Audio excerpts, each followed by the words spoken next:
Tara Jacobson, Marketing Artfully. Today I want to talk about Twitter, some of the changes they've made that could be good or bad, and whether you should have multiple accounts. I have multiple accounts, and I have for years. I have my main Twitter account, which is Pterodactyl, and it's kind of an amalgamation of everything that I do. So all the marketing that I do, all the videos I make, no matter what of my niches or sales channels or whatever, I put on here. That said, it hasn't grown very much, I think, for a number of different reasons. I think that followers on Twitter aren't growing much unless you're actively trying to do it, and I'm not really actively trying to do that by liking people and commenting on their things and doing all that. In fact, one of the reasons why Twitter is changing is that you can no longer automatically post. You need to use the aggregators like Meet Edgar, which is the one I use, or Hootsuite or Buffer. You're going to have to manually input the tweets now because they won't allow duplicate tweets. So you can't necessarily like just hit the share button or post the title and a couple of hashtags and throw it out there. You're going to have to be more specific. And the reason they did that is because they allowed a lot of external software to automate things. And that's one of the reasons why Twitter is now just such a mess of things. So I do think that the changes that they made are going to be significant in helping Twitter get better, but it made me rethink whether I should have different accounts. And the reason why I have different accounts is because I have different niches. So this is my Tweeting Homes. This is for realtors, and there's all real estate related things on here, things that I think realtors would like. And then Paperly is about digital products and about calendaring and planning, things like that. And then Glamorously is about vintage. It's about vintage products, helping vintage Etsy sellers, eBay sellers, things like that. I don't think that it would be good to spam my Tara Jacobson, my Pterodactyl account over and over and over again with all the different things that I would need to do if I brought them all under one roof. But that having been said, that may not be right for you. You may have some different accounts that you could consolidate that you were just doing because it was easy to do.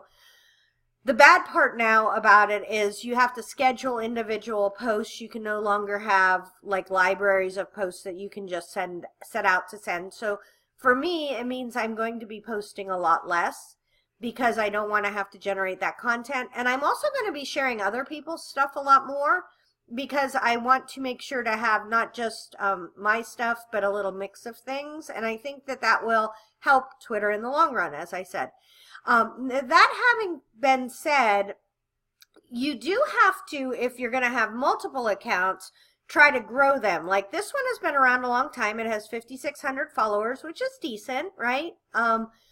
You do have to make sure that you're checking in, you're checking your notifications, checking your messages, trying to grow them. This Glamorously one is growing by itself. I've never, like I've followed some people, but not very many. And so it's growing on its own because I'm posting things about vintage, and because also it's the account that I direct my vintage people to. So it's growing by itself. Paperly People has pretty much grown by itself. It has more than 1,000 followers that have just kind of popped up and shown up on there. So that is hard. You have to make sure that you're going in, you're checking your notifications, you're following people and doing all that. It doesn't take very much time. I would say that you could do, if you're going to have multiple Twitter accounts, you could do it all in an hour a week, maybe a half an hour twice a week. And that would be easy to do, but it is still work. And last but not least, I think that Twitter has definitely fallen down for me as one of the channels that drives clicks to my website, which is my primary goal.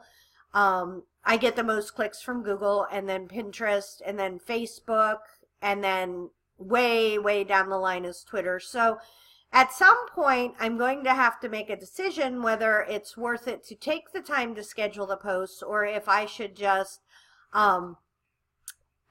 I guess kind of abandon this as a marketing channel, just post things as I make them new, and then have, it just be kind of sitting there waiting for me if anything changes in the future.